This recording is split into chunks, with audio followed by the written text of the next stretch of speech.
Hey there, group Eric William here with Saturday Fright Theater out here at HorrorHound Cincinnati, and I tell you what, I cannot thank you all enough for inviting us down here. This is a fantastic event. We're talking convention, festival, movies. I mean, you name it, they have it here at HorrorHound. And ladies and gentlemen, we are in for a wonderful, wonderful time this weekend. I am almost at a loss for words because of the people and the guests that have agreed to come on the show this weekend. I cannot wait for you all sitting out there at home, sitting on the Monster Channel, sitting on the YouTube, Roku, wherever you're watching this. It's gonna be a great show tonight. We're gonna have a great movie for you. We're gonna play a movie. Actually, I'm not gonna even tell you what the movie is because I may use this for more stuff later down the road. That's my secret, not yours. But anyway, no, it's gonna be fun. We're gonna have. I can't even hold back. The guests tonight are absolutely amazing. So we're gonna have some filmmakers, some talented, award-winning filmmakers that won festivals awards here at HorrorHound Cincinnati. And again, we're gonna have writers, producers, you name it, you got it. Plus, we're gonna have celebrities. Because let me tell you, ladies and gentlemen, this is a multi-floor, event, just everything. So I tell you what, without further ado, because I could go on and on and on, let's get you in Act 1 of tonight's movie. Get you into enjoying some of these interviews and some of these famous people. And then we're going to get out of here because they're literally kicking us out right now. So we're going to get you back to the movie, into the movie, right here on Saturday Fright Theater. Every night is a frightful night when you're watching the movie. We'll be back soon.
There's an emergency in the laboratory and a serious risk of contamination.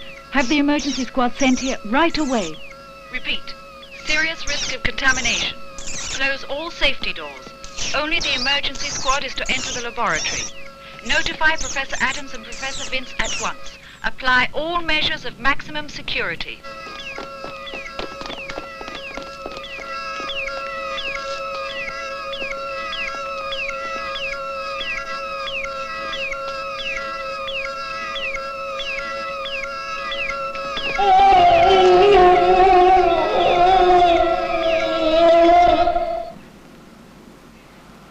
As president of Kenealy, I would say, yes, this report seems to be sufficient. The ministry will accept our version of the affair. And we don't have to say anything about the risk of contamination. There's no point in causing alarm. That's impossible, Mr. Milton. Don't forget the people in Newton suspect something. Yes, that's very true. And I would say they are definitely against the kind of experiment we're performing. They won't find out about it. After all, it was accidental. But inexplicable, at least for now. Isn't it, Vince?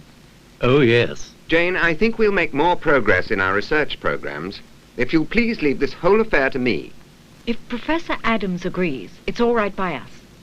I'm glad to hear it. The problem is simply Professor Adams.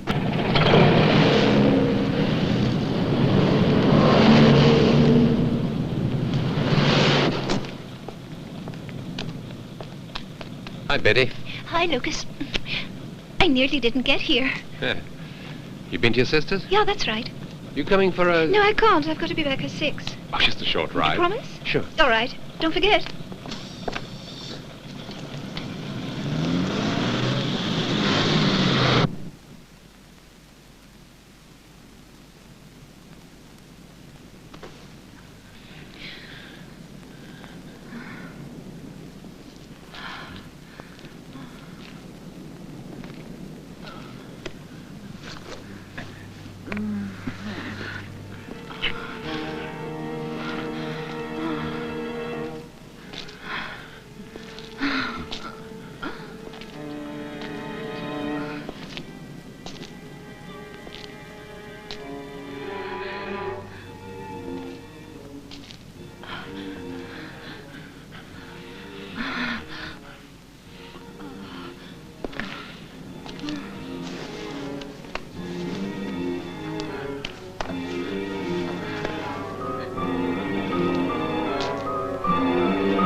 Here's the data we processed. The problem isn't the disappearance of Professor Adams. This isn't the first weekend he spent fishing. The problem is the disappearance of the guinea pig. Guinea pig? Theoretically, the vaccine may have produced profound genetic alterations in the creature's body. Probably it has grown in size as well as ferocity. How big? The dimensions of a dog, Of a lion? For the moment, this is just an hypothesis. It will take several hours to process all the data. But get ready for the worst. Professor Adams prepared us notes only about the methodology of his experiments, not the results. Vince and I know almost nothing about the new vaccine. Well, we must keep our heads, Jane. Kenealy is closed for the weekend. The personnel know nothing, so there's no way they can spread damaging stories. But, Mr. Milton, you're forgetting about the auxiliary squad men. Yes. You better get back to work. I'll see if I can track down Professor Adams. And I'll have a word with Sergeant O'Brien to see if the local police can help us out.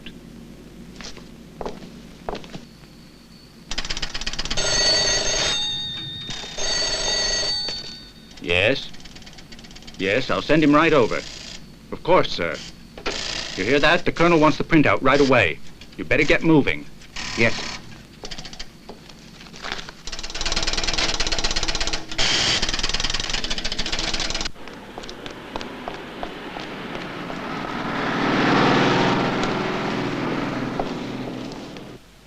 You know the town of Newton, Captain. I know the one near my hometown in Canada. Oh, this one's in England. However, the Prime Minister is anxious to see the report on the Plurimer plan after the issue was raised last week in Parliament. And Kenealy is acting mysteriously. How about Professor Adams? The professor is a scientist, you know, and he likes to deal in certainties. But Milton would have no objection to getting rid of us. Officially, Kenealy makes only aspirin and antibiotics. He thinks the Plurimer plan is a pain in the neck. A pain he can stand. He made about 10 million, didn't he, from the government? A few hours ago, there was a curious accident in the laboratory, and Professor Adams, the only person who could have explained it, has disappeared. He's supposed to have gone fishing. Fishing? Are you sure? Captain, if I accepted everything I was told at face value, I wouldn't be running the security service. I'd be directing traffic. Well, I'd better be going. Colonel, who was Adams's bodyguard? Henry Miles. I've worked with him.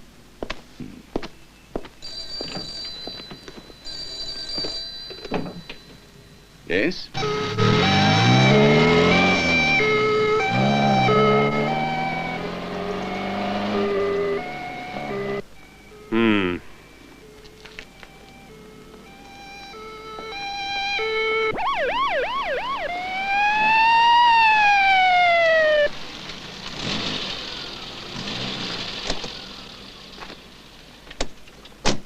Sergeant, we found the girl's body. It's in dreadful shape. It's over there. I'll show you.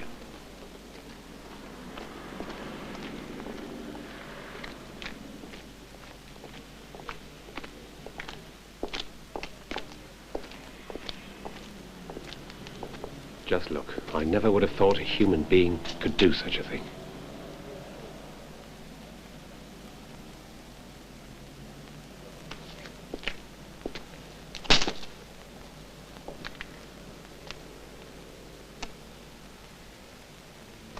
This is really horrible. I can't think what kind of weapon the killer used on her. But the way she's cut up, it could have been a meat axe. Doctor, I want the results of the autopsy tonight. Right. This is our case. And I want this killer in jail before those London head shrinkers start excusing him. So get going. So, it was one of these things that created all the mess, huh? There are some things that even science cannot understand. It takes time for the mind to accept them as possible. I see. Do you mind if I call you Jane? I'd mind if you didn't. Fine. What can you tell me about this Professor Adams? You fellows think that people aren't interesting until they disappear. You don't have to disappear. So, according to your story, the professor is off struggling with the trout. After biology, trout fishing is his biggest passion.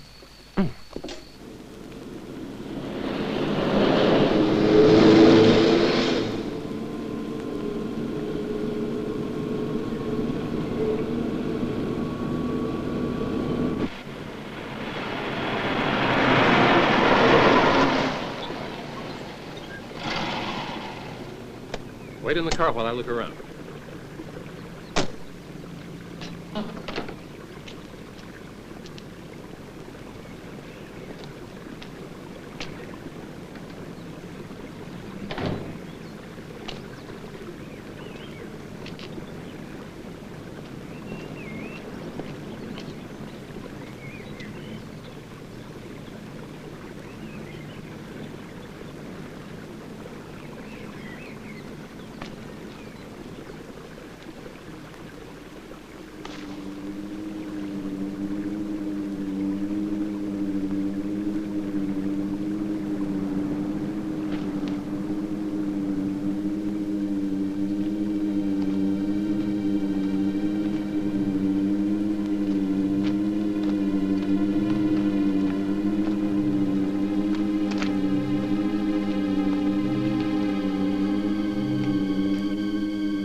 Not the best way to treat a lady.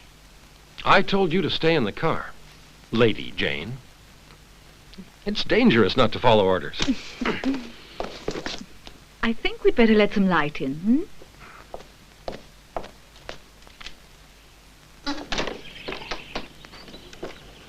Well, it looks like his things are all here. No, not everything. His old military jacket isn't there. You're observant.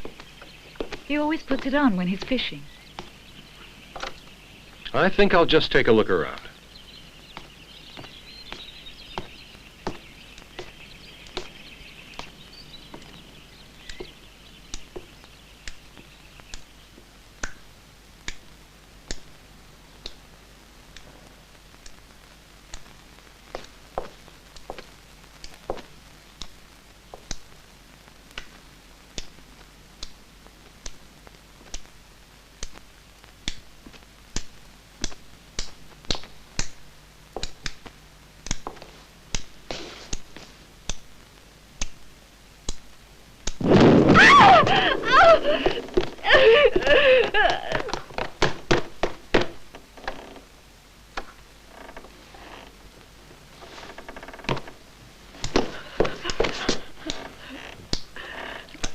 You recognize him? It's Henry Miles.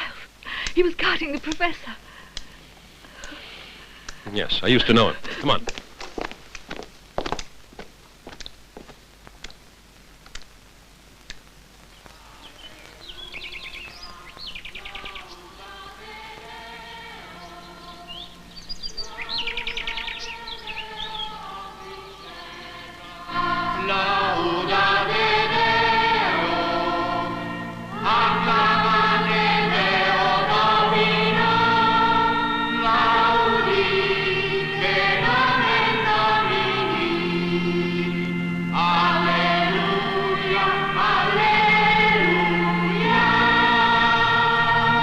Perfect. Wonderful. You've been marvelous today, boys. Now you can go. But first I have something for you.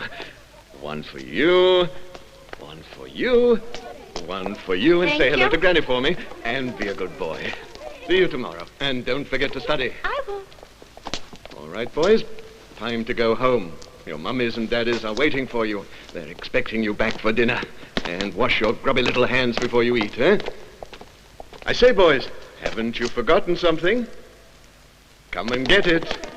Easy does it. And remember, don't stop to play along the way.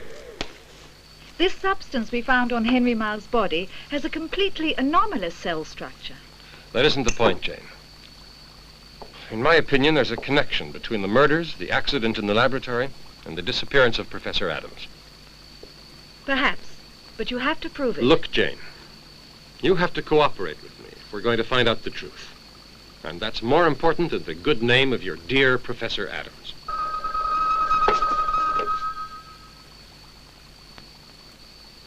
Mr. Milton wants to see you. All right. Hey there, group. Eric William here out at HorrorHound, Cincinnati, and I tell you what, I've got a very, very special guest. Kyle, thank you so much for joining us on the show here tonight.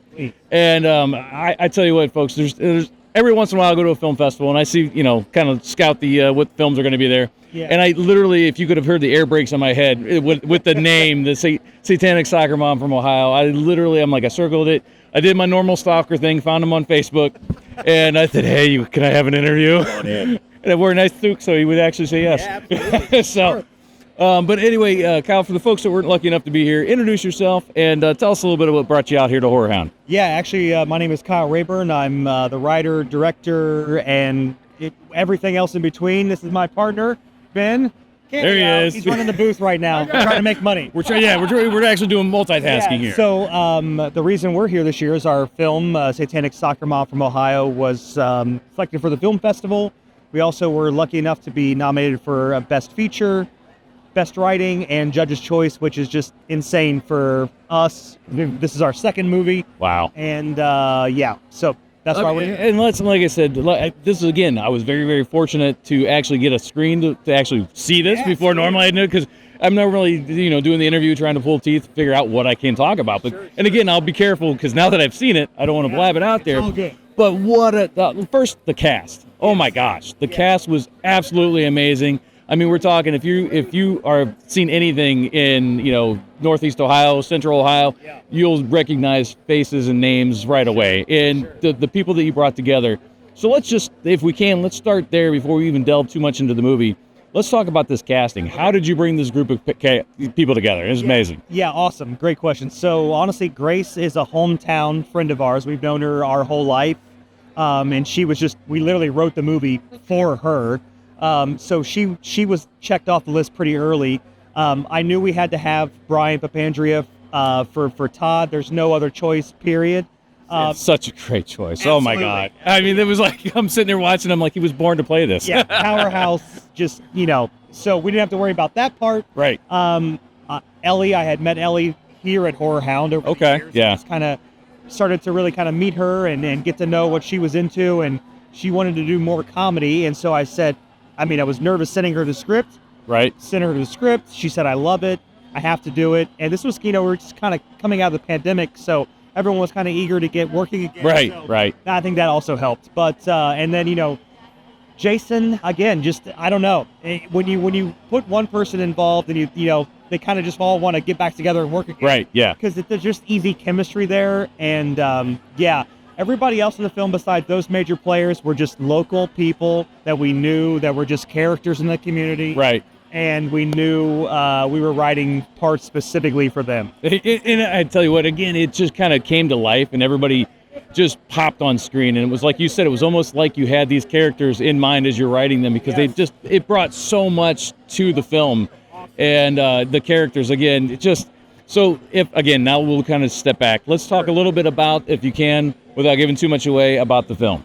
Yeah, so the movie is about a single mom, Annie Thomas, and she goes to a crafting party with the local neighborhood Karens. And she accidentally summons a demon who's sort of new to his position in hell.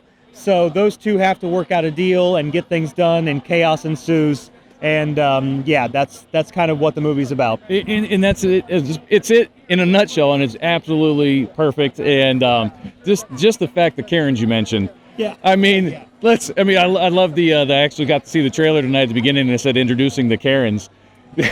Tell us a little bit about them, and the energy that they brought to those roles. Some people would say there's smaller roles, but they're not. They brought so much to it. Super noticing that. They didn't have much. Yeah, they didn't have much, but the one thing that was not, it was written, but the way she delivered it was never intended. It's when Katie Glidewell, who's fantastic, she is the blonde in front, she's a prolific reviewer. the way she delivered the line, she sang it about autoerotic asphyxiation. She sounded like she was having trouble with it. And I never hindered what they wanted to do. And then Valerie Gilbert, who was in our first movie, Night Work, I knew I was going to have her back and play the main Karen. Because she's just, again, a natural talent. Yes. And then Sadie Tate just always steals when she's on screen. I was going to say, some of her just, their facial features and how she brought it just to life. It was really, really well done. And I think it was really fun for those three because they kind of got to all play the same character when you got them in the same floppy hat and the glasses. And the timing. The timing on that is, was that something they just clicked with you? Or did you, was that, because that's... I swear, they just, all three of them, Katie had acted a little bit, but I think she was like the most trained. Okay. But, Sadie and Valerie just, and so when they started going, this is what's crazy. A lot of people won't believe this, that a majority of what you see in Satanic is first or second take. Unreal. It's just because when you hire the people like that and they have so much time to spend with it, you know that they're just going to show up and do it. And that's...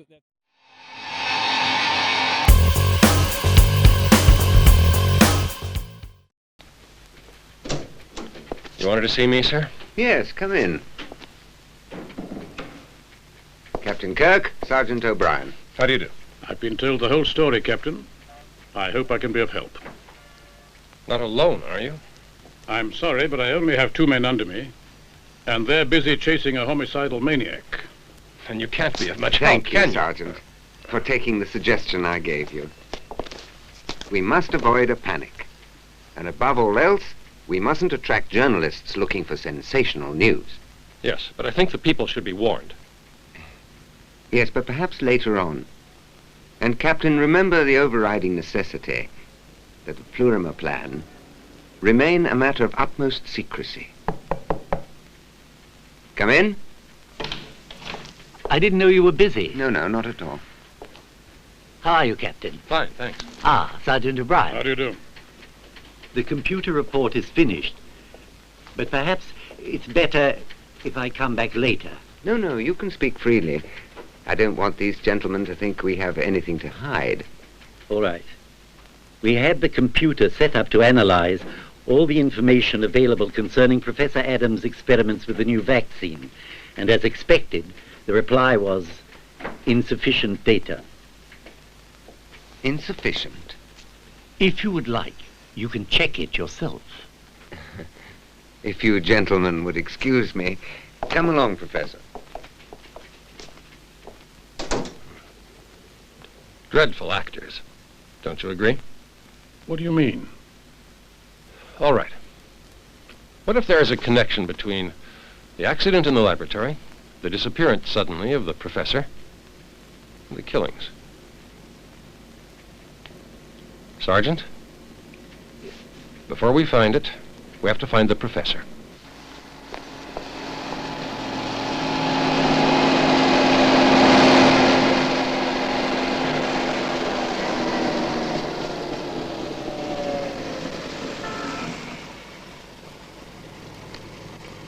As you can see, the area is quite large.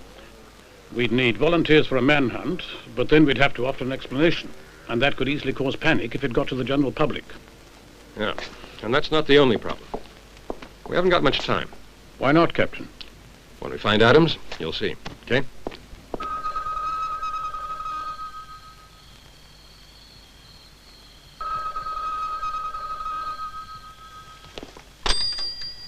Hello? Oh, it's you, honey.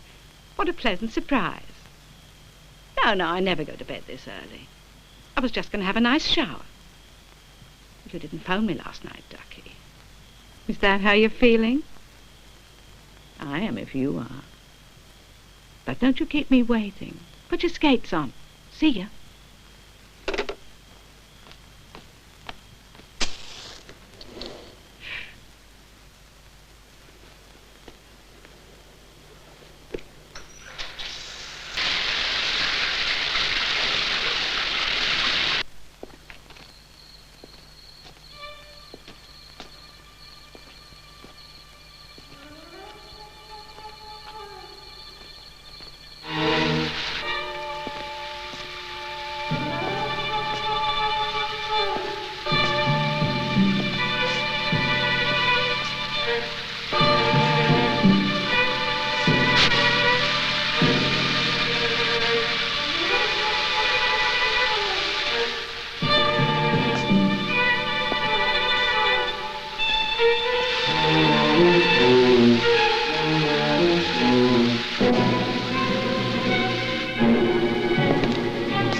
As you can see, she was killed in the same way as the previous case. And look at this photo. You see? There's the green stuff again. Then you think there's no doubt about it. The man who killed this girl also killed the other one. That's right, Sergeant. And there was another curious feature. Did you notice that in both those cases there was hardly any blood left in the corpses? In the first case, that can be explained. The ground she was lying on had soaked it all up. And this time the killer cleaned the bathroom floor? Some maniacs are like that. Although I know you don't believe the killer's insane. And do you? Who knows? The wounds resemble those caused by an animal. And then there were those strange sores. I'd say they were burns caused by that green substance. Burns, you say? Or it could even have been radiation. I've noted symptoms like those caused by heavy contamination. Apparently this killer, whether it's a man or animal, is a kind of mutant. And as for the blood, he may very well have drunk it.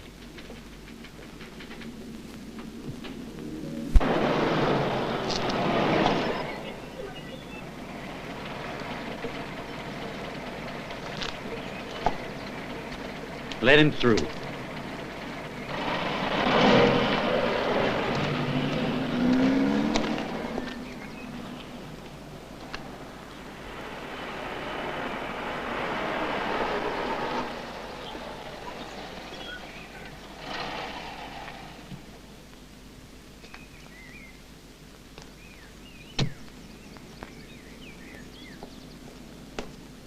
Have you seen the papers this morning? Yes, it's scandalous. You can't stop the press. However, I did send someone to deal with it. Good morning, Sir Charles. Good morning, Rutledge. Come and meet Fry of Civil Defense. Pleasure. I called you because of what's happening at Newton. We have news. Doctor, would you please explain? Gladly. One of the doctors there sent us some cultures. We've managed to isolate a virus. It's a new type of virus, and we're still studying it, but one thing is certain. It's indestructible and very dangerous. Perhaps at Newton, they're doing experiments in germ warfare. That'll be all, Doctor. Thank you very much. You may go now.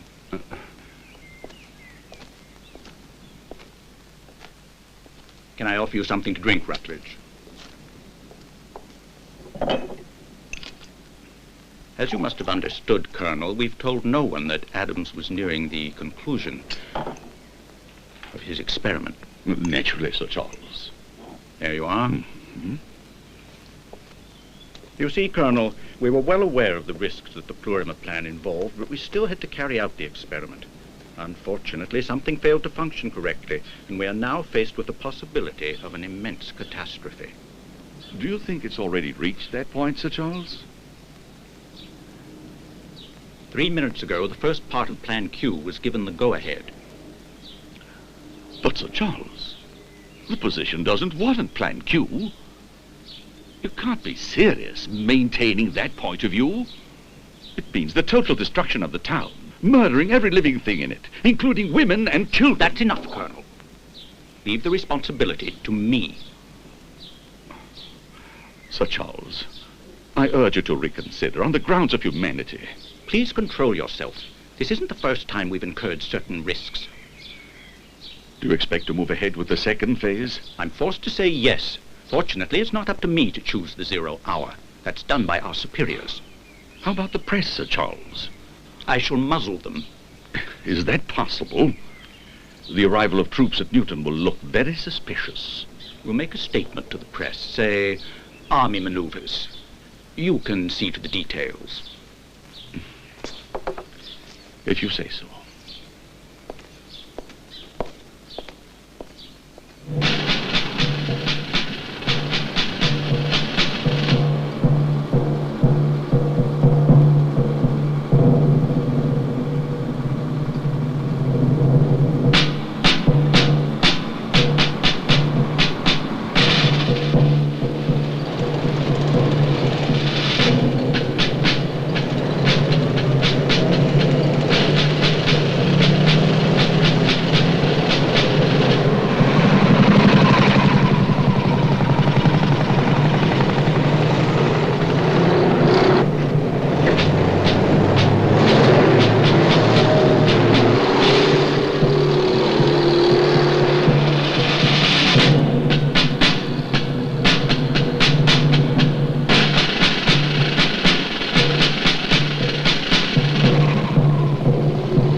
Pile out. Okay. Set up a roadblock. Nick and snap it. Get going. On the double. Go on, get the lead out.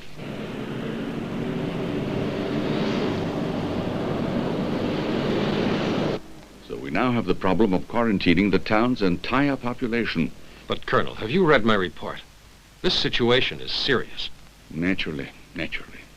Have you learned anything about the virus and Professor Adams? The professor's disappeared, but the virus hasn't. Colonel, the virus is deadly. That's the main reason I phoned you. Any other information? Colonel, do you realize that this will be the first time you've used Plan Q? What do you mean, Captain? You know exactly what I mean, sir. Don't worry. And calm down. The authorities have assured me that it won't be necessary. Yes, but what if they're wrong? What if the virus spreads?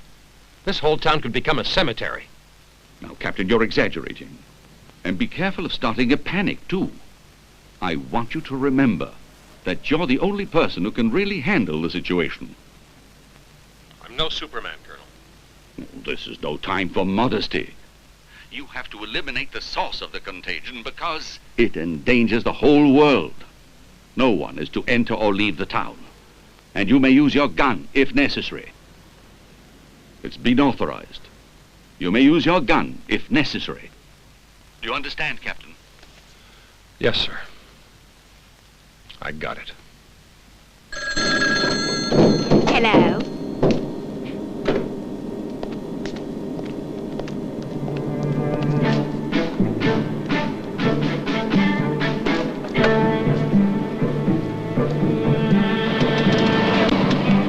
Hello?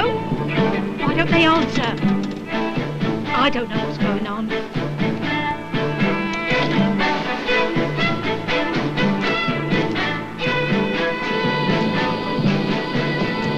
Out of the way.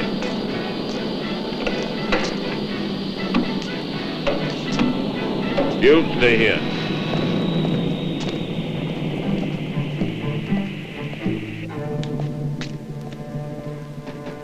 Mrs. Hatcher?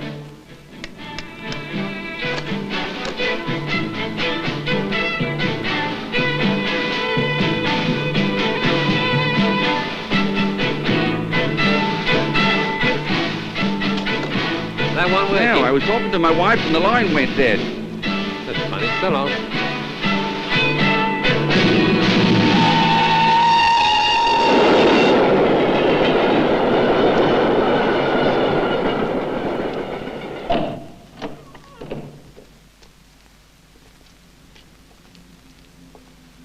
get on with it.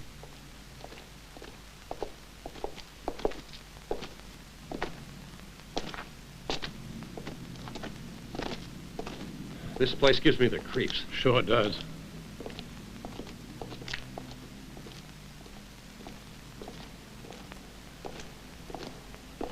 You really think this is where we'll find Professor Adams? If she's still alive. Let's look in there. Be careful. It might collapse. That way.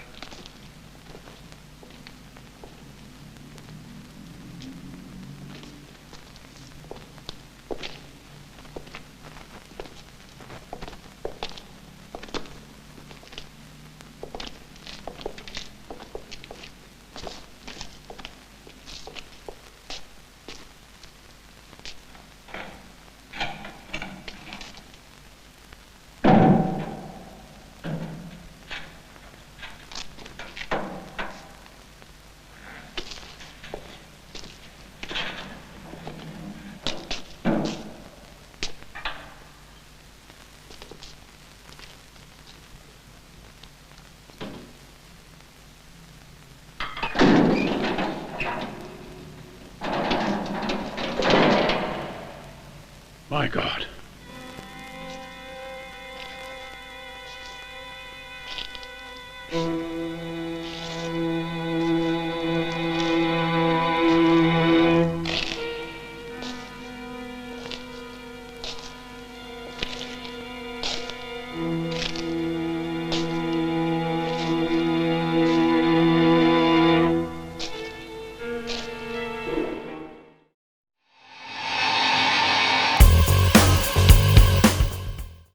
And that's a great point. Like you said, you've already kind of got the right people, and when you have those people in mind, you kind of already know they're going to be able to do it. Absolutely. And it's just very fortunate to have something like that. Yes. Now, speaking to that, how long did something like this, pull a feature like this together, how long were you filming for? I mean, as far as the continuity and everything, it looked gorgeous.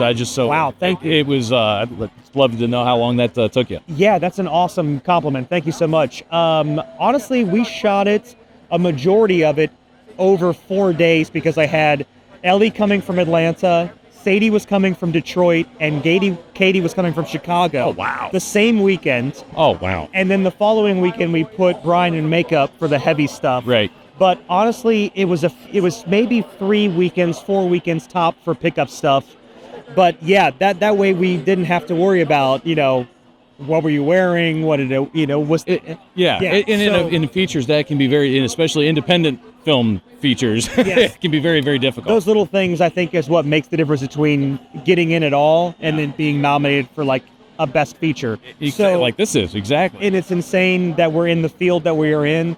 And I just think that it just shows that HorrorHound will look at a project regardless of maybe how it sounds or maybe how it looks. But like J.K. said earlier in the indie panel, if it has heart, we'll find it. Right. No matter what it looks like, no matter how much it costs.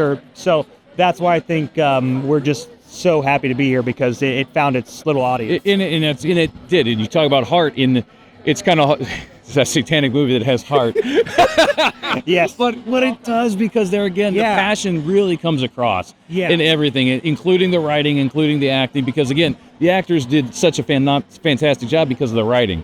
Yeah. So, you said you wrote it specifically? Yeah. So Ben actually had never written a script ever. I think actually you did a little bit of writing in college, right, Ben?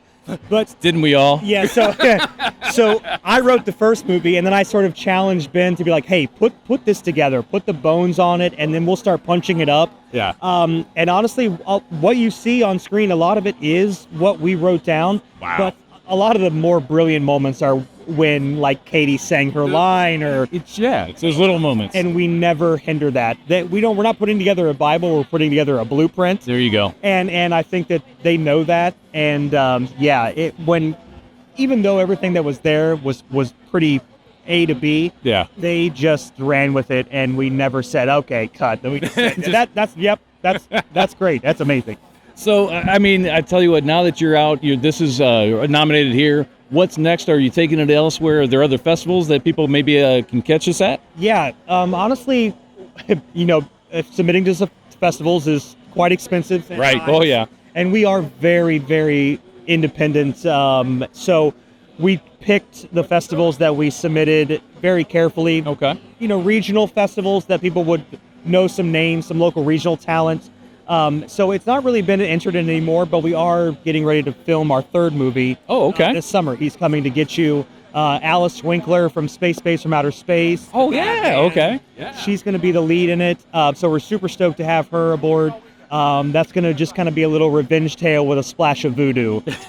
So that's it. Want to do some things? I was going to say, there we go. Boom. Look at that. Awesome. Thank you, Walt. He's coming to get you. So yeah, that's what we're up to. I was just, you read my mind because I was going to say, so now how deep are you into production? Is it ready to, are you in post or are you still filming? Great question. Script's done. Haven't shot anything yet. Still filling out some roles. Okay. And hopefully as soon as the weather gets nice, we'll start shooting in Central Ohio and hopefully have it ready before Halloween because that's kind of our thing. Wow. Well, yeah, exactly. And so tell us again how, now that the festival runs, how can we find out more about it? I see some DVDs over here on the table. Yeah, we're selling Blu-rays all weekend here at HorrorHound. Okay. We're not on any streaming platforms yet. We're still working on that aspect because, again, we are the small guys in the pond. Right. And but once we get those things figured out, we hope to be kind of on like Tubi or Shudder once we meet those connections. But physical media is the king right now for us. And, come out and check it out for sure. All right. And then as far as websites, social media, what's out there? How can people find you, find out more about you, more about your work? What do we got out there? Yeah, so honestly, we just have a Facebook page like old people.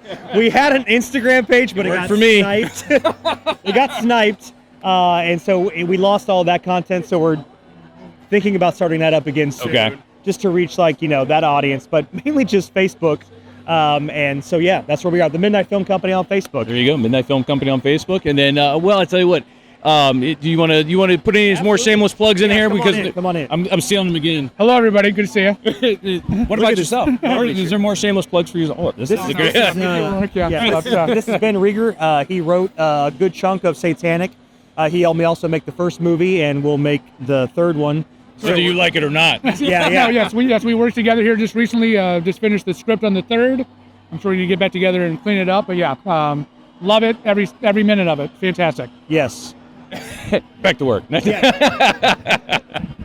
So, all right. Well, I tell you what, man, I can't wait. We're going to let you get out of here. We got a lot to do here at HorrorHound. Yeah, cannot wait to see the award show. Congratulations on everything. Very, very well deserved. And we're going to let you get out of here, folks.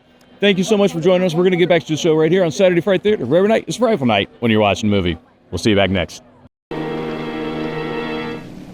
Listen, Tess, are you sure you really want to go to a movie? If I'm not mistaken, it was your idea. Yeah, but we could... Come on, Paul. Okay.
Now what you want?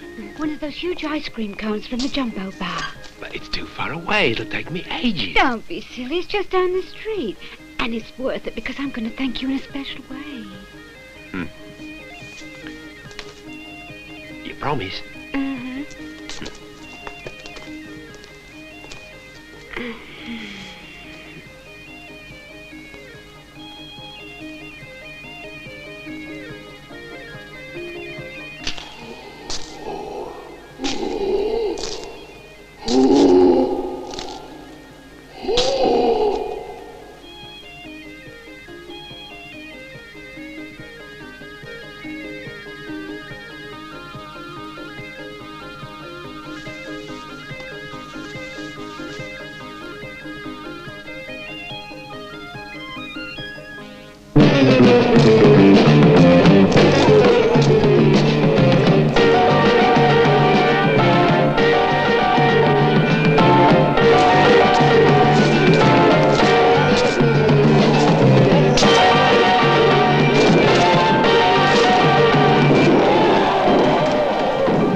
Stand aside. Let us through. Out of the way. Wouldn't go in there, Father.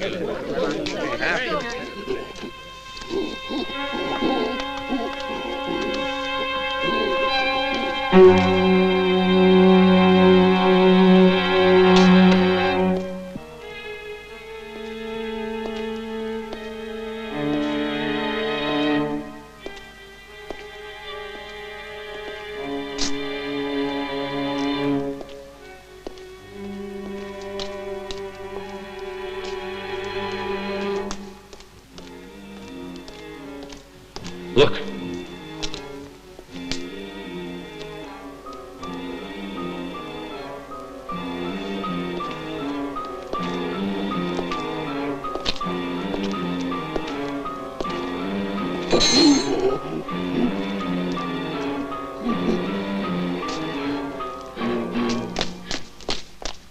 Death.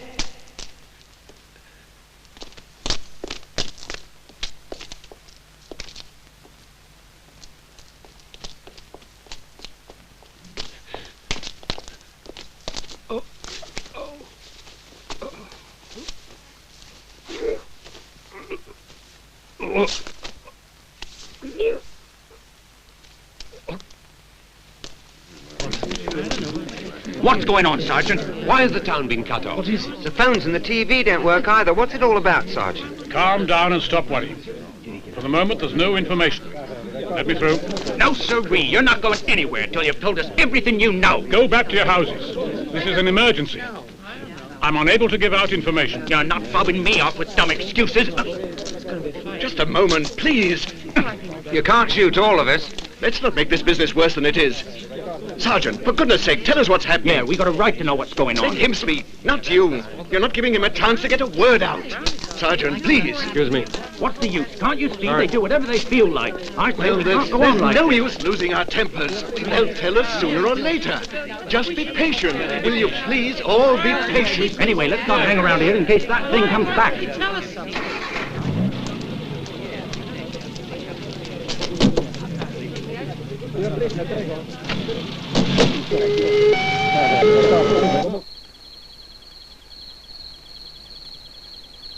I have very important information for the minister. But it's impossible that you can't get in touch. No, listen. Say it concerns the Plurimer plan. Yes. I'll stay here. Please have him call me. Thanks. You home, Daddy? Hi. How are you doing, kids? Did you have a good time? Oh, yes, it was super. Really super? You know what? Everybody says there's some kind of maniac running around. Yes, it's everybody says so. All right, girls, go and get ready for dinner. All right. Off you go. Good night. Night. Night. Night, night.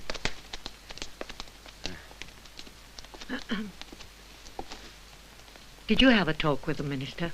No, not yet. Do you think there's really any danger? I doubt it, dear. Only I'd be a lot happier if you'd take the children up to London. And you? Oh, I'd love to go. Only I have to remain here till they find that fellow Adams. Extra! Extra! Late night extra! Disaster at Newton! Local police airplane! Read all about it! Deadly virus at chemical plant! Panic spreading at Newton! PM sends in troops! It's me, sir. Yes, I've read them. I gave the orders. But of course, sir, we sacrifice 1,000 lives today to save millions. That's just the point. 12 hours, yes, of course. It could be a bit long, but I think the security cover will hold. Don't worry, I'll keep you informed. Gentlemen, the 0 hour has been set for exactly 5 o'clock tomorrow morning. For God's sake, Jane, face the facts. All right, Kurt. It's possible that that virus alters living material. I want to check. Look, there was just one man closely connected with the experiment. Your boss, Professor Adams. Why won't you admit it? And he's the monster who rips his victims apart and drinks their blood. I'll explain it to you again. There's no proof. I just have to find out if this is a contagious virus. That's all.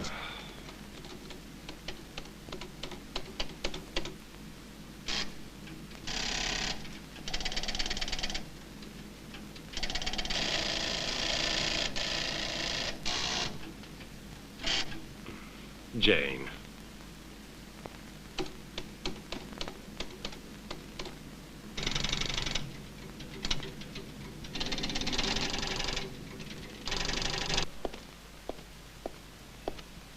Smith, call Army headquarters. Yes, Sergeant.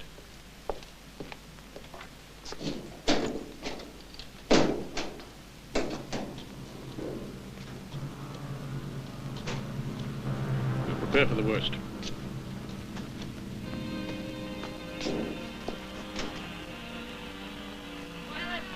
I think they've got the line.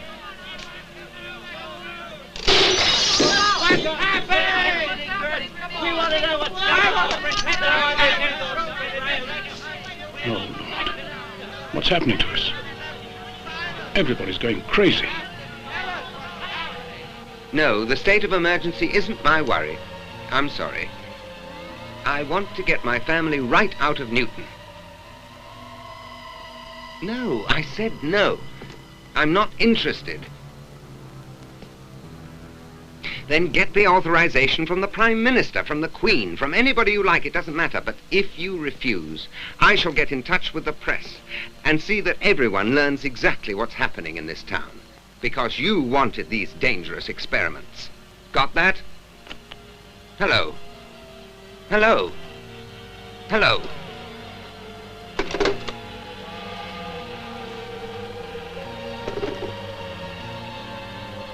James! James!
Into the sacristy, quick! Run!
What is it this time? Another victim? I'll explain everything along the way, Captain. We're in a dreadful mess. People are going around with weapons. If the soldiers try to stop them, they'll start shooting. Look, Captain, the Army undoubtedly has a radio. You could call your superiors and ask them to lift the roadblock. Waste of time. Sergeant, there they are. I hope we can keep it from getting out of hand. Hey there, folks. Welcome back to Saturday Fright Theater out here at HorrorHound Cincinnati, and I've got two very, very talented filmmakers that I'm very, very fortunate enough to have on the show here. Thank you so much, gentlemen, for joining us here. And there again, I'm very lucky because I got to actually screen the movie for once. So normally I'm running around festival doing the press. I never get to see anything. So last night I was actually very fortunate to see a fantastic film. So for the folks out there that weren't lucky enough to be here at HorrorHound this weekend, I'm going to pass it along here. Introduce yourselves. Tell us about what brought you out here. Hi, my name is Eric Silvera. I am the co-writer and co-director of Two Knocks on a Door. My name is Sean Kenealy, the co-writer, co-director of Two Knocks on a Door, and thank you so much for having us and for checking it out. That means a lot. Those are very kind words. Thank you, thank you. I'm literally, I guess let's get right into it, like inspirations. I guess let's start there. Where does something like this come from? Because, man, it's often, it's not often enough that I'm seeing something that actually gives me that chill, that creep factor. And this, as it progresses, it's like almost like you purposely wrote it. Like, well, maybe they did. I don't know. I'm just stealing your thunder here. But let's start with the inspirations, because I'm telling you, the creep factor just kept building and building and building until it was just out of control. So let's start with inspirations. Where does something like this come from? Happy to jump in. This film was kind of born from a fear I had when my first kid was a baby. The basic premise was I'd always wake up in the middle of the night, I'd check on my son, and I'd look at the baby monitor, and I'd think to myself, what would I do if I saw a hand that wasn't my wife rubbing my baby's head? And I lived with that for many years, and then one night, I was living in a small apartment in New York City, someone rang my bell, and someone banged on my door, and I woke me from my slumber off the couch, and no one was there. And I remember thinking, well, this is a good idea for a story, and I wrote a short story version of it. And then Sean and I were working on our second feature film, and financing kind of fell apart, and we said, let's make something new. And I showed Sean the story again, and he was like, let's do this. And then he had ideas of how to expand it. Yeah, and I think just both of us being fathers, one of our greatest fears is, what would we do if something, God forbid, ever happened to one of our kids? Could we rise to the occasion? And I think that fear is something that we definitely we dove head first into with this feature, and the short, and that crippling fear is what was the impetus to turn this into a horror short. And like you said, I think that's where it was. It hits you because you're a father. Now, fortunately, I didn't have the video monitors when my kids were, or I would have literally been looking at it all. I can't even imagine, because that's what I'm sitting there. Again, since you mentioned it, I'll mention it. Because it's a video monitor type situation, I'm the same way. Like, wait a minute, who's hand? So, tell us about. Let's start with the casting now. Once you got this written, bringing this cast together, because again, selling it. So, how did you find the people that brought this together? Sean, do you want to handle this one? Or you want me to do it? Okay. So we our lead. After we wrote it, Sean told me I have an actor in mind, and he got to see an early cut of the film Brightwood, which if you haven't checked out, it's very awesome. It came out this past fall, and the lead actor in that is a guy named Max Wardendijk. He's a Juilliard-trained actor, and in that role is a lot of talking, and our film is very limited talking, but he said, this is the look and feel of the guy that we're writing about. So he happened to have a child right after we shared it with the script, and it was kind of fortuitous because he could relate to the material in a way I don't think he could have a few months before. Well, exactly. Yeah. And so we went about casting him, and then we kind of built the actress and some of the other supporting parts from there. But he was the main guy, and he was our first choice, and we were happy to get him. Yeah, it was a fantastic job, because again, it shines through the whole movie. He brings it to you, that you feel his angst, his anxiety, is just everything, just literally down to the toes. I mean, from head to toes. Totally. No spoilers. But now, as far as let's talk a little bit about that creep factor, sound design, because this was absolutely just again, head to toes. Great sound, good feel factor. How did you go about scoring this as far as finding music? Did you work out to composers, or how did you do that as far as the sound goes? Yeah, sure. Well, I mean, I think there's so much that's happening off screen in our short, and working with the actress, Ashley Lauren, about, she is, whether or not it's not a lot of screen time, she was definitely still the engine behind the film. Yes. And making sure that, I remember when we had our first phone call with her, we were like, how comfortable are you screaming? And I think she actually screamed a little bit on the phone. We were like, okay, this is the person that's going to dive in head first. And I remember there was a take where we let her go off camera and just kind of scream in a bedroom and throw things. And everyone kind of looked at each other and was like, that's what we need. We need to hear this. We need to hear this fear in someone to really have the audience lean in and imagine what it would be like to be in that person's shoes. Right. So sound design was essential. Right. But I think working with Ashley Lauren specifically to make sure, without seeing what was happening to her, but all of the dialogue and all of the fear coming out of her screams was what we needed to really creep people out. Yeah. It was that. Yep. Yeah. Please. And I would add, we were lucky with our sound designer too. We worked with him on our first feature, and so we had an established relationship. And our first feature is like a weird, goofy action comedy with only 2 people. And the idea there was sound design can make this feel like a bigger action film. Right. And so we knew that he turned that into this big action feeling film with only 2 people sitting in a room talking. We knew he could do that. We took the same approach, saying, let's capture on-set sound, but then let's lean into his bag of tricks off-camera and build that. And from a composing standpoint, we our producer and our editor had worked with a composer named Adriana Crickle, and he was like, you need to use her. Yeah. She's incredible. And so we watched a cut of one of his films and we said, oh yeah, we need to use her. and we did.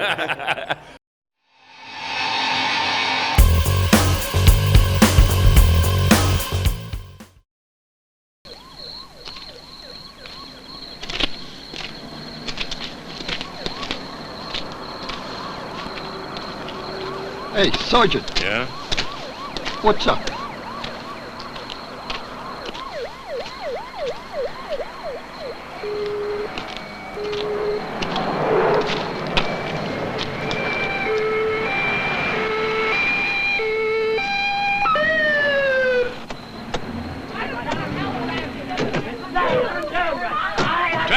Turn back. There's a military roadblock. Nobody goes through. Take up your position. Step on it now.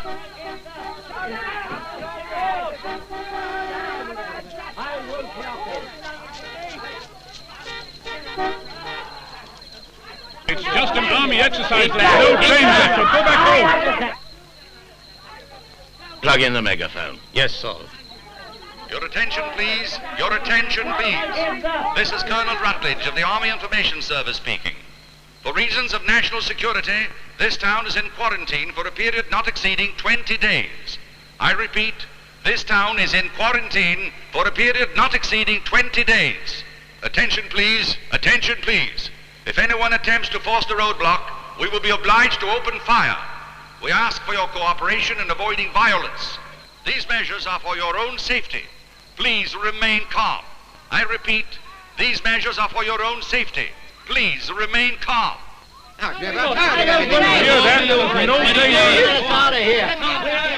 Give him a warning flare, will you?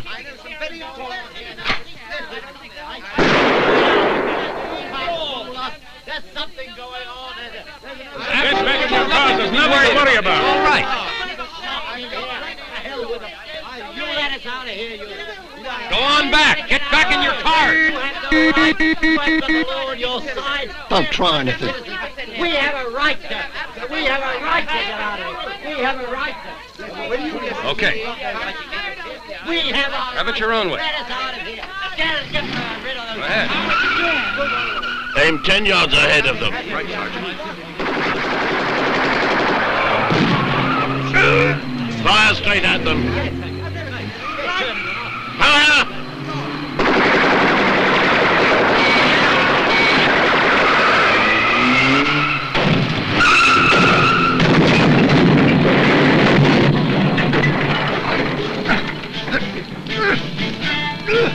Keep back if you don't want to get shot.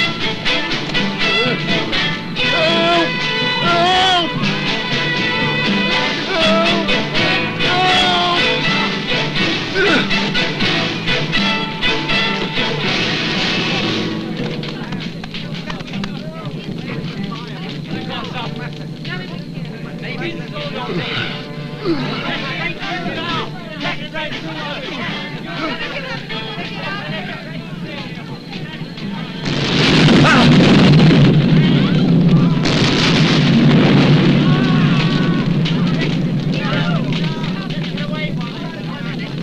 back home, I tell you! Go back home!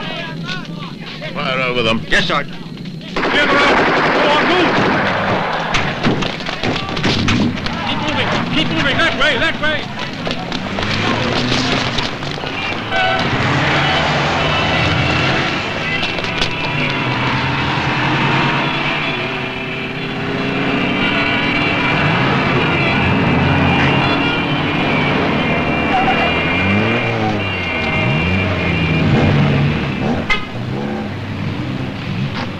How is that, fella? Nothing serious. Let's go. Right.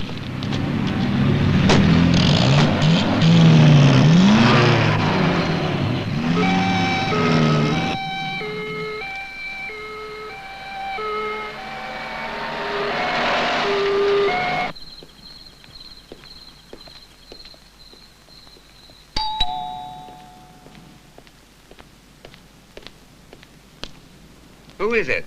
Open the door, it's us.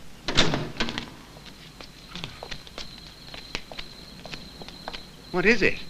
What have you come back for? They wouldn't let us through at the roadblock. You'll just have to stay.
They call it a cleaning up operation, which means that they wipe out every living thing.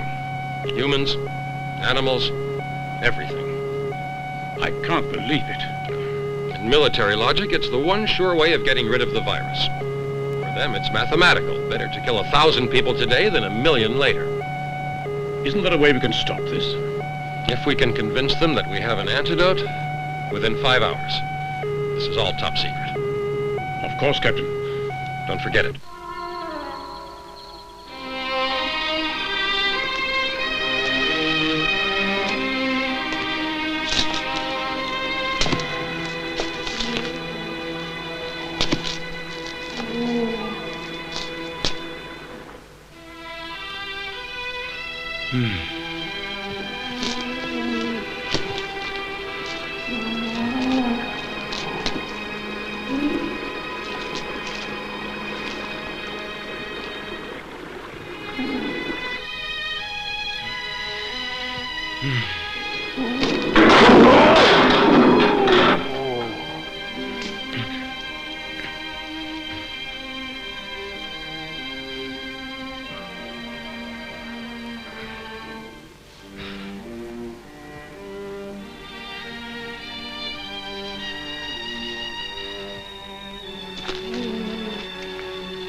Get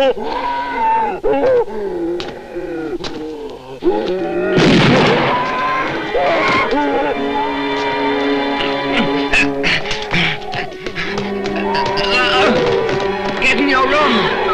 Daddy! Barricade the door!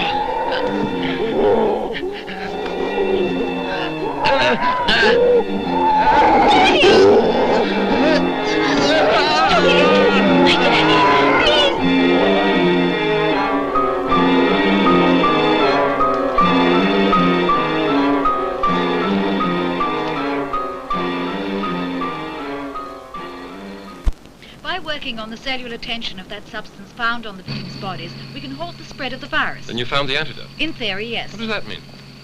We have to wait for the guinea pig's reaction in 3 or 4 hours. As far as we know, isn't Adams the only carrier of the virus? Yes, since all his victims are dead. So, if we eliminate him, that stops all danger of contagion, right? I suppose it must. I'm sorry for him. But we'll have to kill him. Let's go. Solo. Come on.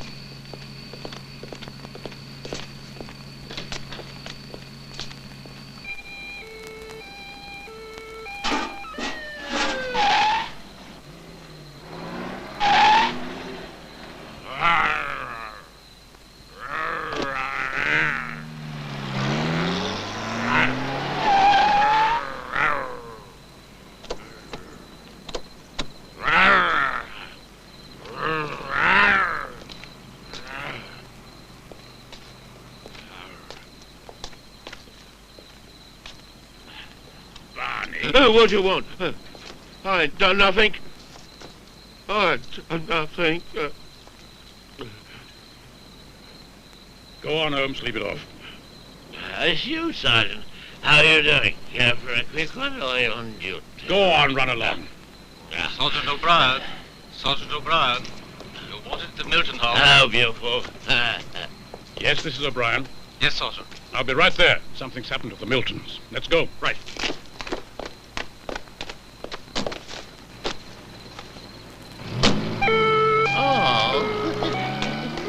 So long.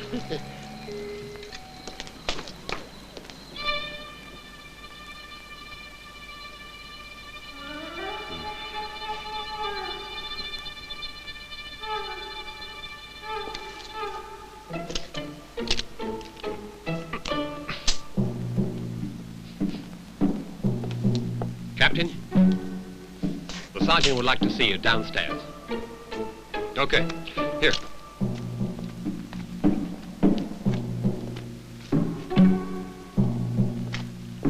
Have you found anything? Not much.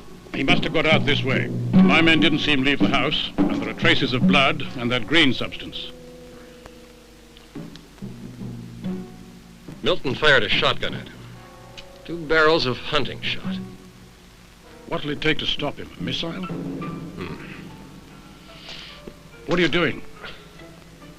I want to follow him. I forbid you to. It's crazy. And you don't know how to kill him anyway. I know I don't, but I have no choice. Come on.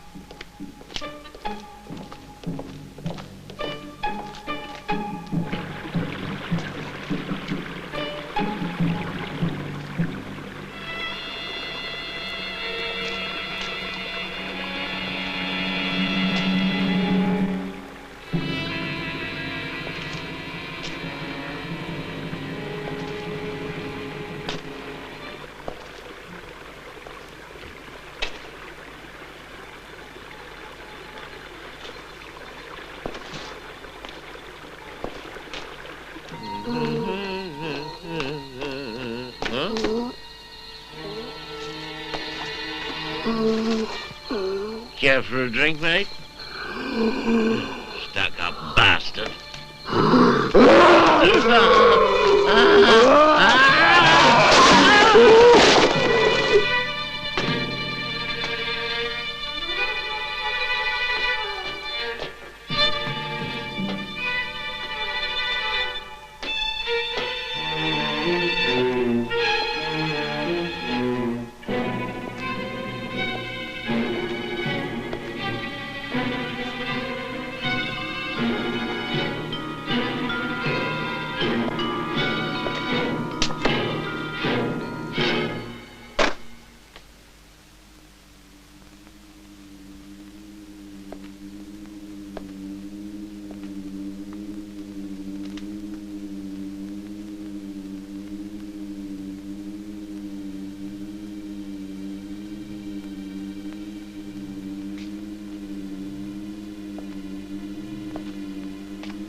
Captain! He almost got you. Yes, sure did. You're wounded. No. The monster's bleeding. Lucky I came looking for you. O'Brien, I owe you a beer.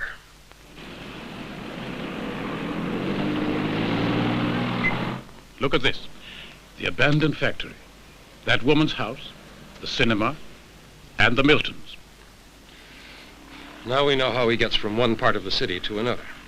Yes, you see, Captain, this area of town is riddled with tunnels that connect with the sewer system. They're part of an ancient Roman drainage scheme.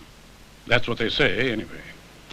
Well, whatever they were, how many exits are there from these tunnels? There are ways out all around the city. Evening, Captain. Evening, Ross. Flight plan for you. Control tower to Kangaroo 297. Engage manual control systems. Proceed, Ross. Yes, sir. All set, Captain. Kangaroo 297, request permission to approach. Control tower to Kangaroo 297. You may enter approach to runway. How's the cargo? Loading has been completed, Captain. Okay, give it the gas.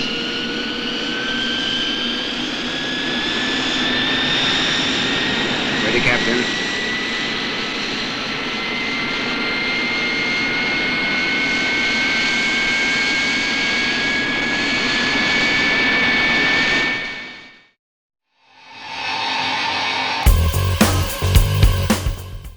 That's awesome to hear, because again, those little things, it made this film, like you even said feature, but it felt like a feature. Honestly, it really was. It's a short, but it's so much larger than it is, especially certain scenes, in credit, like you said, to Ashley, that really brings it home. That's where the goosebumps started, man. And I'm telling you, it didn't stop. So it was very, very well done.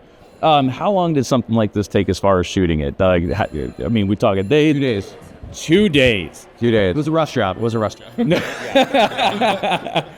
It actually legitimately, Sean was moving to, we shot it in New York, but Sean was getting ready to move to Kansas, and his wife was about to have a second kid, and we were like, we've got to do this before you have a baby and before you leave New York State. And so we were like, we got a weekend, we got 2 days, let's get it done, and we did it. Wow. We know how to work fast. Yeah, I was going to say that's fast amazing. And efficient.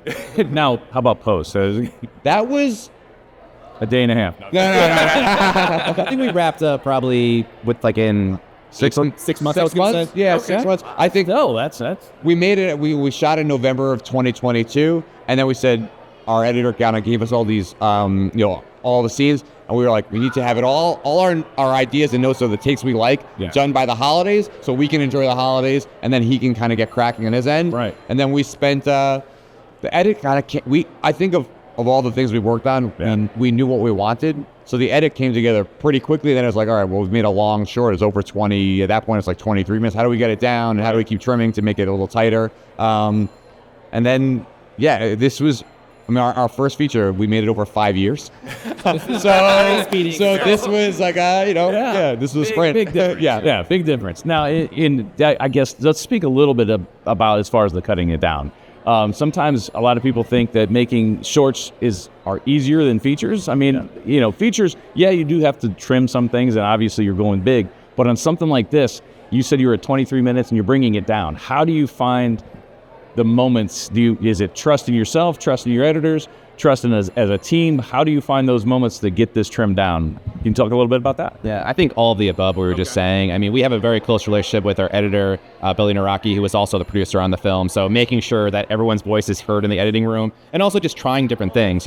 There's a version of our film where, we experiment without having any voiceover at the end, and then we brought the voiceover back in. So I think being open to making sure you're listening to different ideas and trying different versions of the cut to see what lands the most, and also just sharing it. We're big believers of getting early drafts of the version of the film out to your network of friends to get their feedback. And, when you hear that same note over and over, you should start scratching yourself on the head a little bit and thinking like, okay, maybe this is something for us to explore. But I think for us, is like getting an early draft out early on to know how it's sticking is really essential for us. Smart. I like that. That's great. Now, as far as this, obviously, it's here. It's in the festival run. What's next? Is this just beginning of the festival run, and where is it playing next? We're I guess we're in early to middle stages of the festival run. We played a couple festivals throughout the fall of 2023, which is great, and we've done a few so far this year, and we have a few more that are coming. But I'd say ideally, I think probably our festival run will end at the end of this year, but we're actually currently in the process of taking this film and adapting it into a larger part of an anthology of dad horror focused films, where it's 5 or 6 segments of each protagonist is a father, and there's some kind of fear, horrific situation that they're going to deal with. And then the Two Knocks segment that you saw is actually the end of the broader wraparound. So those two characters, you see them early on when they find out that they're going to have a baby, and over the course of each trimester, they're going to hear the dad is going to hear different stories. Shit, folks. And so we're weaving this interconnected tale of like the character meeting other dads throughout the movie, hearing their stories, and then it's going to eventually lead to the weight of what happens at the end of our film. Wow. I can't wait. That's so. We're working on funding now, so if you want to fund it, like let it go. That's the next stage. Is there funding? The links. How does? Because that's take my money. But tell folks out there how they can support this. It's a good question how to support you. I think right now, I mean, as an anthology, we spent the past few months building our army. So right now we're collaborating with 6 to 10 other filmmakers that are sharing their ideas for shorts. We just finished our pitch deck, which we're sending out. So I think at the moment now that we have a cohesive, gelled idea, we're going to start pushing it out in the world. And once we do have the place where we can share it more, we'll for sure share it with you so you can share it with your fan base. But you know what? Well, hey, keep watching. We love you. Just want to. Well, I know that feeling, but I think right now just making sure we have all the materials in place to share an idea with someone that's interested, and we would love for you to check it out to see how it lands. So that's where we are. That's awesome. And then I'll tell you what, before I let you go, guys, obviously you just told us what you're kind of working on, and I love it. How can people find out more about you, more about this film, more places, again, websites, social media, what's out there? Let's share it around. Let's get it going here. Yeah, this is something we have to get better at. We saw a lot of people with their cards and their postcards, and that's a lesson for us. We need to be. But I think right now you can find us on Instagram. That's where we post about most of our creative work. My name is Captain Kenealy, that you can find on Instagram, and at Eric Regie, ERICREGGIE. It's not my middle name. That was my alter ego in my heavy-duty drinking days. If you want to check out our first film, it's called In Action. In Space Action. It's on Prime, Tubi, a bunch of VOD platforms. I think it plays on cable once in a while, so keep a lookout for it. Oh, definitely. We'll make sure we share it. I mean, God bless Tubi, because a lot of that stuff is out there and it's on there. No, that's great. So thank you so much, guys. We'll let you get out of here. I know we're getting tight on time. There's so much going on here at HorrorHound. So thank you. We'll make sure we check you guys out. And folks, we're going to get you back to the show right here on Saturday Fright Theater. Every night is a frightful night when you're watching a movie. We'll see you next time.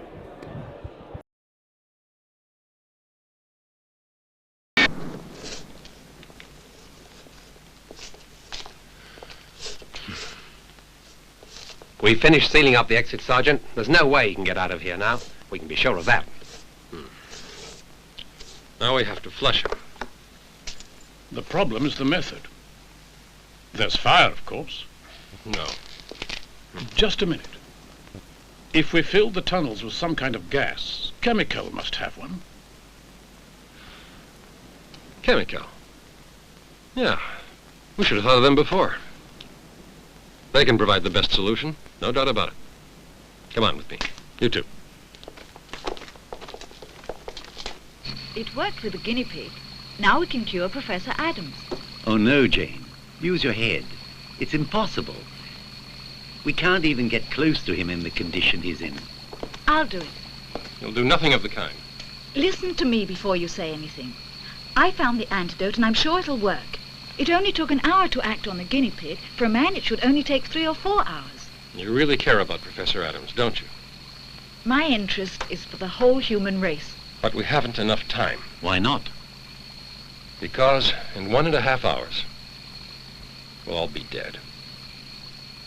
I see. Thank you. It's all ready, Sir Charles. The plane will take off at the time we agreed. Officially, we're saying it's a normal training flight over the North Sea. And how will you arrange the accident? At 7:50, the plane will be 30 miles from the coast and 2 minutes from the objective. And at that point, theoretically, there will be an engine failure. The captain and navigator will bail out after setting the automatic pilot. How precise is it? It's as accurate as a missile, Sir Charles. The precision of a chronometer. Extremely clever of you. Thank you, Sir Charles.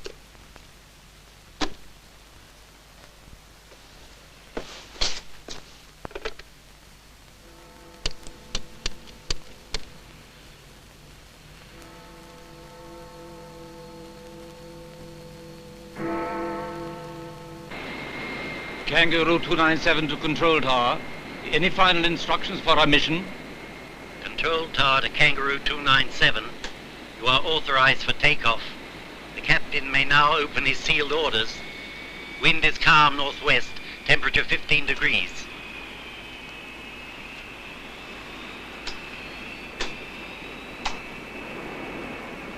Is something wrong, Captain? No, nothing. The usual orders. Let's move.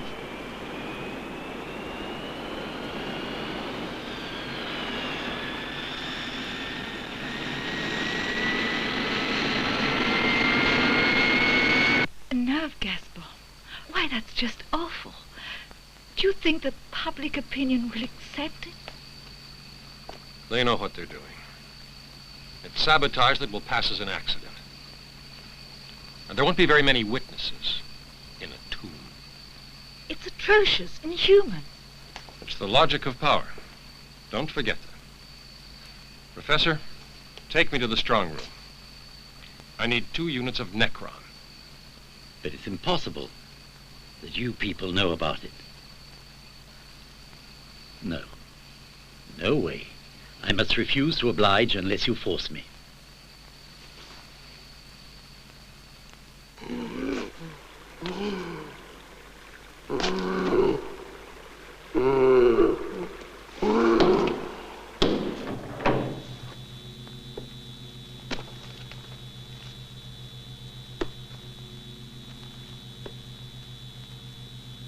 Please, Kirk.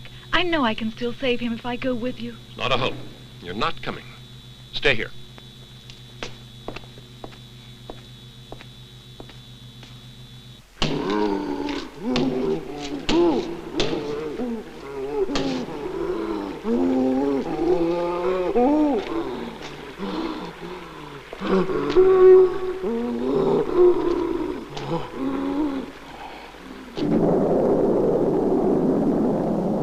There. We're almost over the objective, Captain.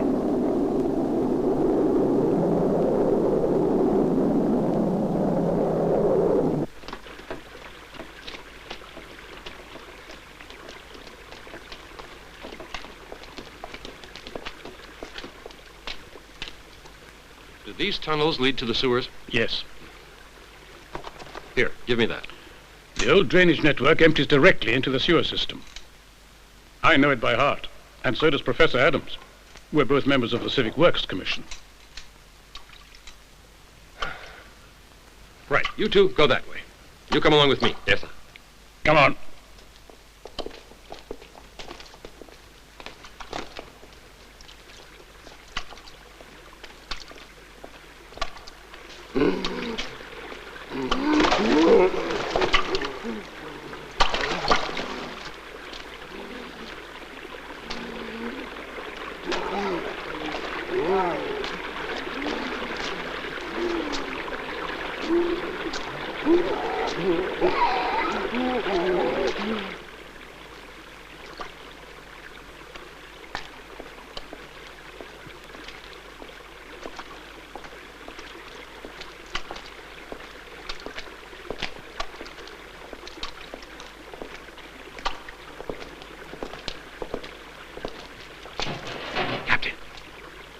Did you hear that? I think he's up ahead. Come on.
Put it on automatic.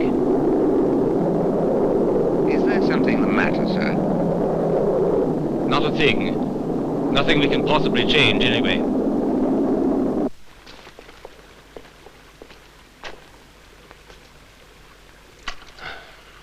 Cigarette? No, thanks. Listen, do you mind if I ask you a question, Captain? Go ahead. Why have you stayed here with us? You could have got away easily. Adams stinks. Like this place. I want to see him dead.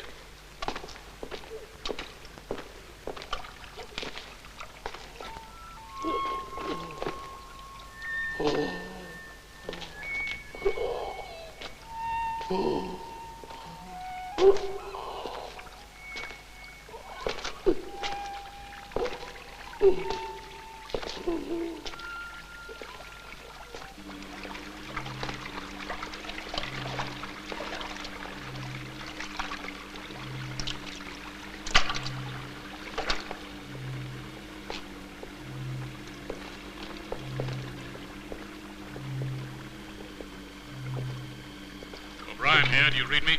Yes, Sergeant O'Brien. Have you found anything over there? No, nothing so far. Well, keep in contact.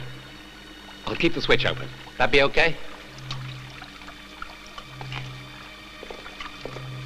Come on.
It's almost impossible to breathe, Captain. Yeah, you're right. But we've got to go on. Give me the radio. Yeah. O'Brien! What is it, Captain? Have you found anything? No, we haven't seen a thing. But Brown can't go on. We have to find him. We've only got half an hour. These fumes are going to poison us. Look, Sergeant, we can't stop now. Don't worry, I'm with you. Brown, you'd better get out of here before you collapse. I'll go on.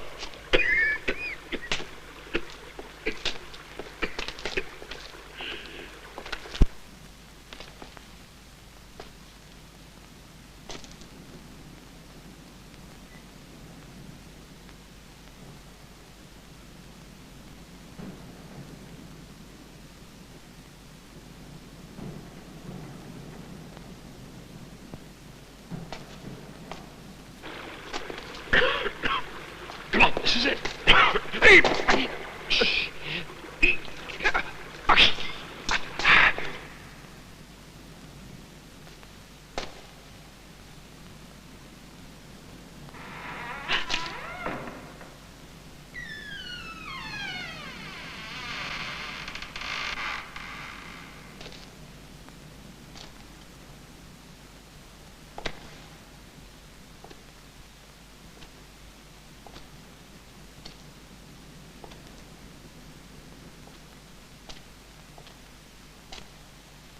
Professor?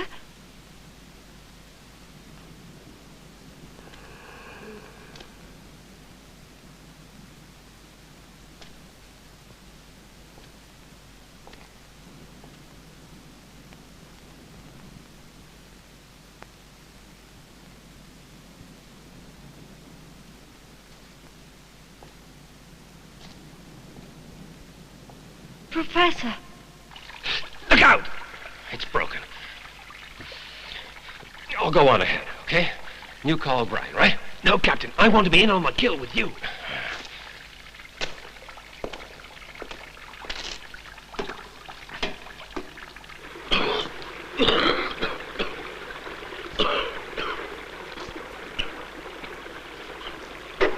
Hello, Kirk. Captain? Sergeant O'Brien, come in. I'm not reading you.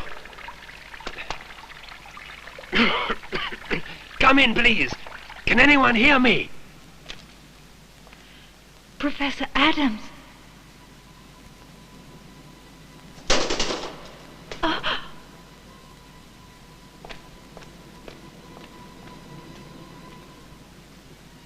Professor. I know you're here, Professor.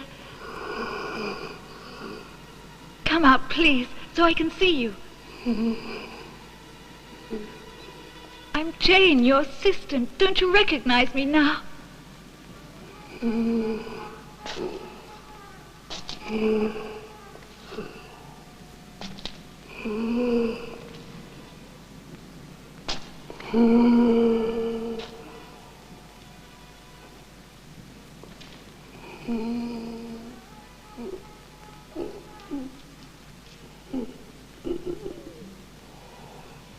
Trust me, Professor. I've come here to help you. Believe me. I don't want to hurt you.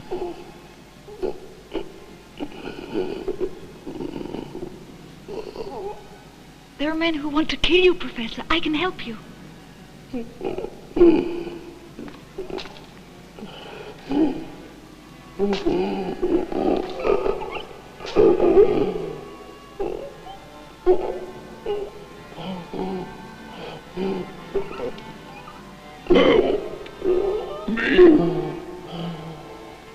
Look. This is the antidote. Help me. I don't want to die. Let me try. Come over here, Professor.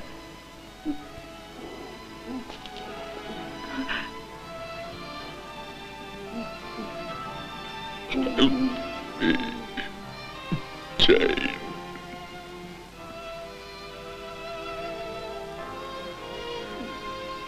You understand me, don't you?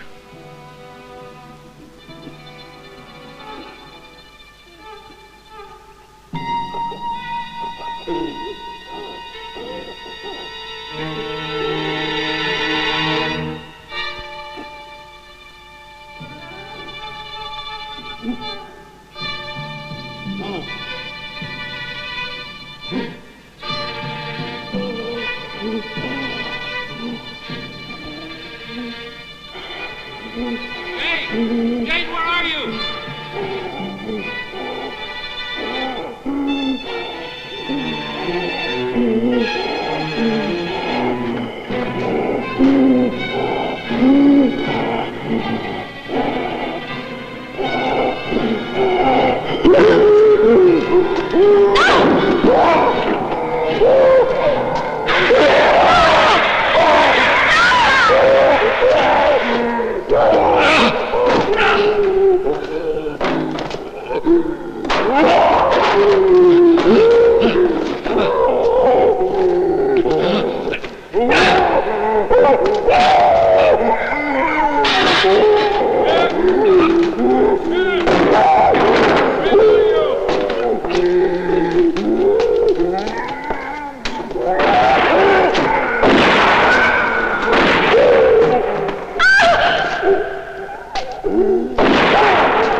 Come on, Jane, hurry.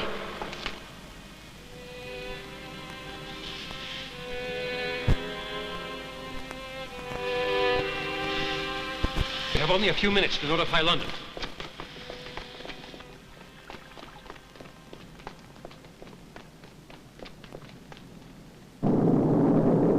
Kangaroo 297 here. Come in. This is Kangaroo 297. Please answer. Please answer. I might have known it. Prepare to abandon the aircraft. Abandon it? We're abandoning the plane. Those are orders. What about the cargo? Shut up, will you? And make sure we leave it on automatic. Yes, sir.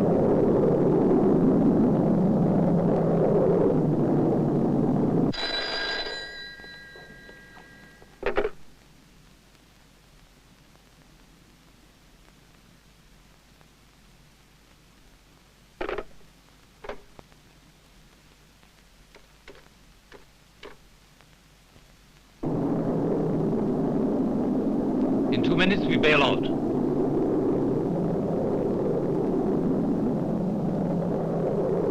Captain, listen.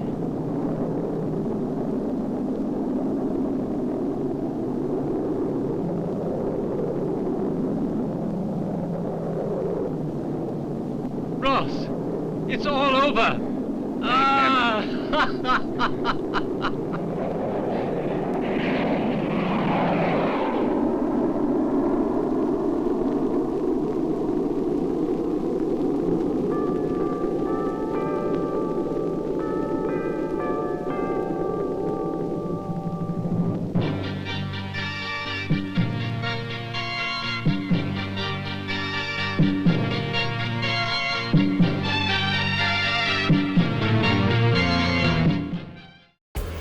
Folks, thank you so much for joining us right here. I cannot thank you all enough for joining us here on Saturday Fright Theater for this amazing, amazing weekend here at HorrorHound Cincinnati. Because there's, I don't care. Hell, you want to come in?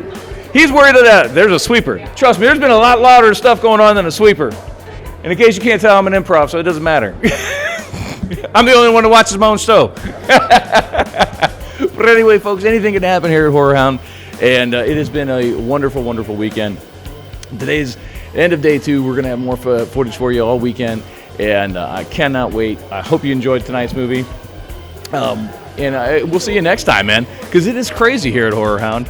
Make sure you check it out. HorrorHound.com. And click on their conventions. Find one coming up next. And we'll see you next time. Right here on Saturday Fright Theater. Where every night is a frightful night when you're watching a movie. We'll see you next time.